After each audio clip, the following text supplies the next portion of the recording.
Hands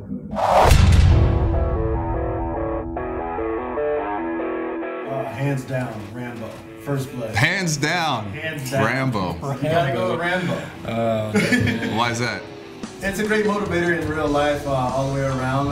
We won't talk about the aspects of tech advising and things of that nature. But if it wasn't for Rambo, I actually never would have made it to LA or Seattle, because they shot up in Seattle. Get out of here. Well, they shot in Washington. Okay.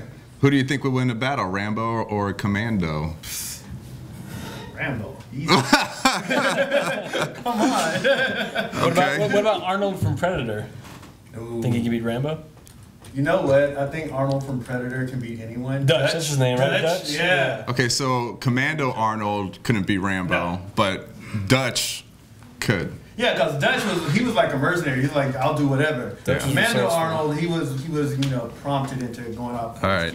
Well, we could certainly talk about this all day long. This is a subject of heated debate. Hey, vets, welcome to Veterans Nation. We are media for those that served.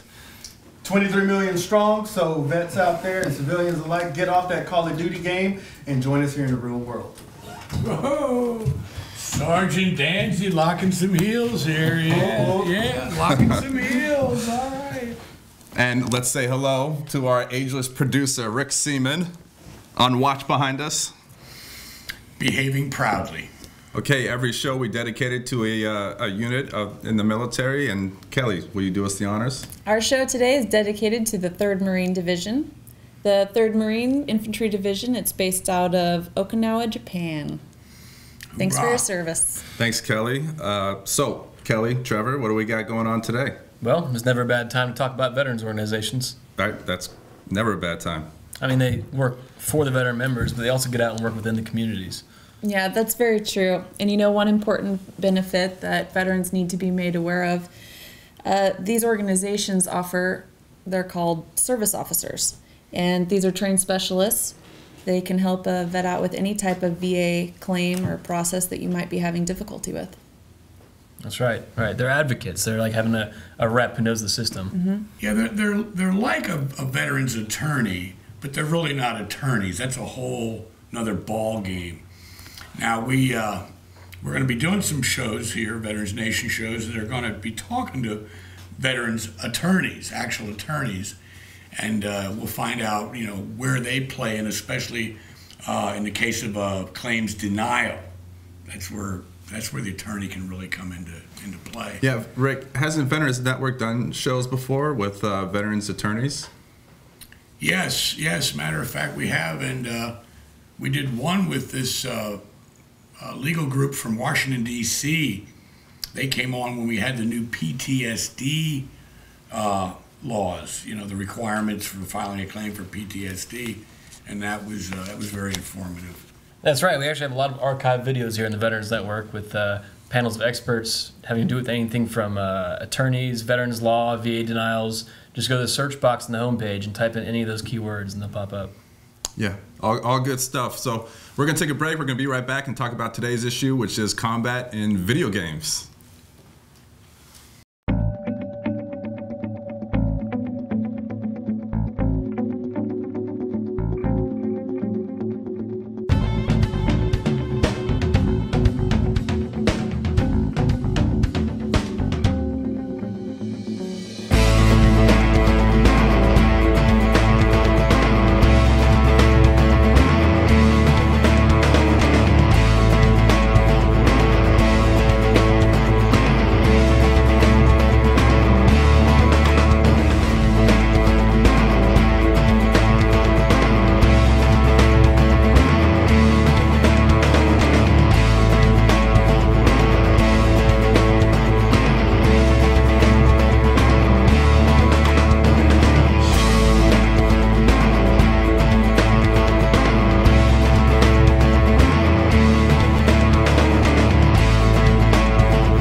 Combat in video games. And what about it? Well, I want to know what your guys' take is on that. Well, my personal take is I think it's fine. I think it'd be to have combat in video games because I know when I was a kid growing up, I certainly had all those shoot 'em up games like Contra, and well, there's a bunch of them out there. And I think every generation has its own military video games, and I think it's really just up to the parents having a intelligent discussion with their kids about what they're seeing. You know, Right. I definitely think it's up to the parents to monitor that. But I think a lot of these video games are almost good training. Like honestly, I was surprised when I was getting out of the military. A lot of like younger guys who were coming in playing Call of Duty and games like that. They already knew all about the different weapon systems we were using, and even like like urban combat tactics and stuff. And I was like, well, how do you know this? And they're like, oh, Call of Duty. Wow, really? so they're good educational tools. I think so. But as long as they don't think that that's the real thing, Right. right? Well, also, like, I'm not really into video games, especially that sort of But you play crap. Strawberry The Shortcake. guys at work do it. My Little Ponies.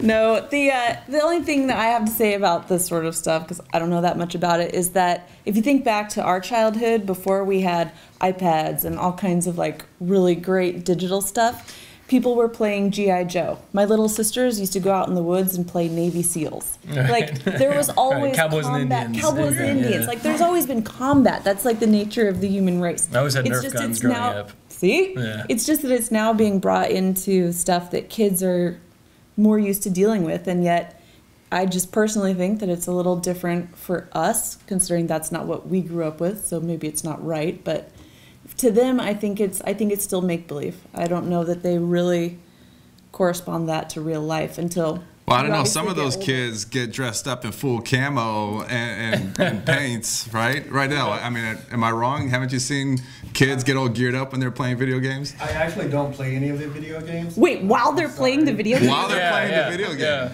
A non-player Yeah. right here. I never could get into it at all whatsoever. However, I did play Cold Train on Gears of War 3. I played that character and I had no idea who he was. Nice. And all of my friends who did play was like, how do you not know who he is? But, it is what it is. I was just at the CES and a lot of their helicopters, their RC helicopters. And what's the made with CES? control. Consumer Electronics Show. Uh-huh. And they use the same controllers as games because it was easier for people to learn on that because they're so accustomed and so used to the game controller than the actual old school big huge panel for flying helicopters. So then why do people bring up video games as such a big deal with kids nowadays and the combat that's in them? Why do you think? If it's not going to be that, it's going to be something else. It's just shucking off responsibility that the parents should be being responsible for. Yeah. So they're just pawning off their responsibility and blaming. I'm sure that at one point in time they were saying that G.I. Joe was bad. Yeah, What were you gonna and- say, Rick? Well, no, we just had this tragedy, Or the school the shootings? one in Connecticut, right? Right. So the kid was always playing video games. The kid was a little, off, and it backfired. Now, was that the main reason?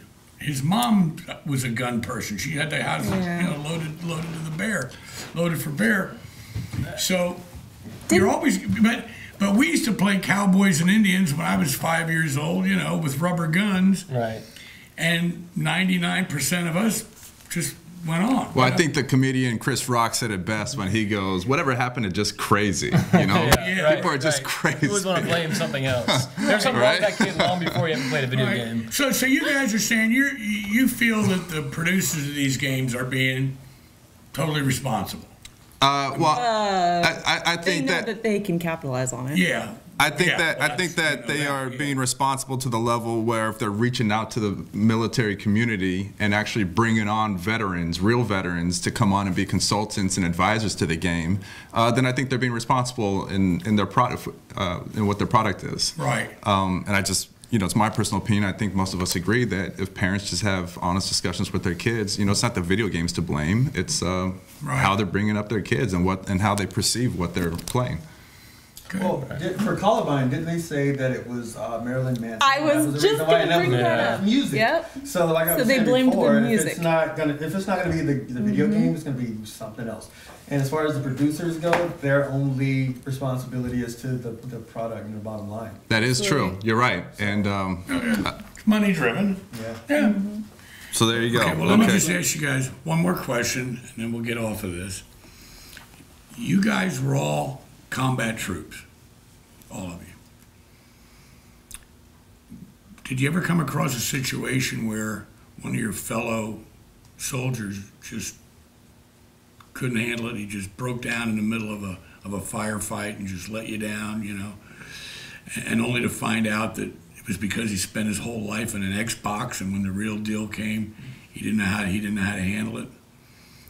Well, I mean, he wouldn't be deployed if, when you say he spent his whole life with an Xbox and then you don't just all of a sudden find yourself deployed. You go through training. You train for that situation. So, you know, I mean, I think you can say that about someone who hasn't been trained and all of a sudden is in the military and they're deployed just like that. But even if you do spend your life on an Xbox or PS3, you still have to go through that training, basic training that everyone goes through in the military, and mentally prepare yourself and realize that that video game world is completely separate from the real deal. You know? Right. And I mean, I was deployed with infantry guys. Anything, I think it's the opposite. Being in the infantry, I noticed that the kids who were more sheltered and not allowed to play violent video games or see violent movies growing up, they're the ones that had the most culture shock going into the military and going into combat. Mm-hmm. If anything, I think in a way, video games, at least a little bit, prepare kids.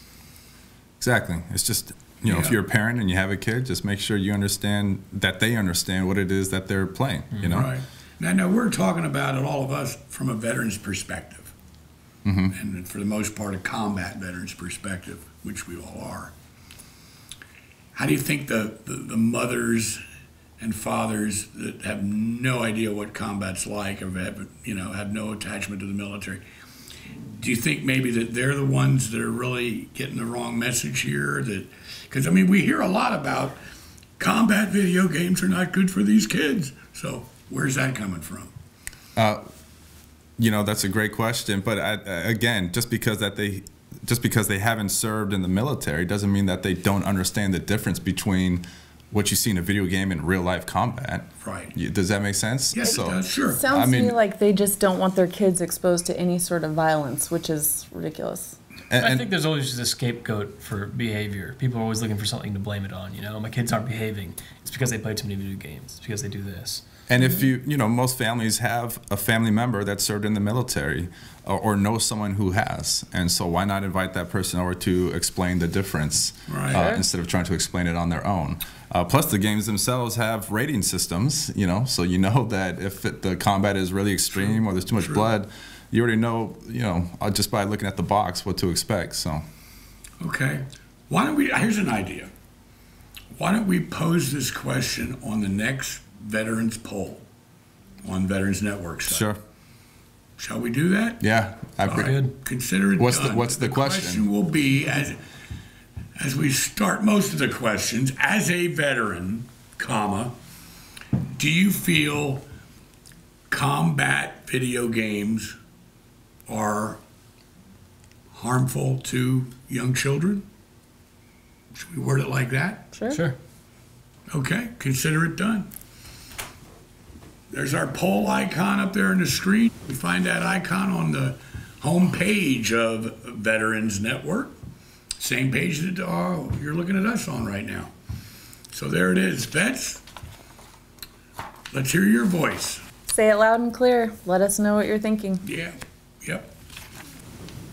All right, well, I think time's up. Time is up. Trevor, Kelly, Rydell, Rick, thanks for another great show and joining us on Veterans Nation. Thank you, Mike. Company, fall out, and we are out. Welcome home.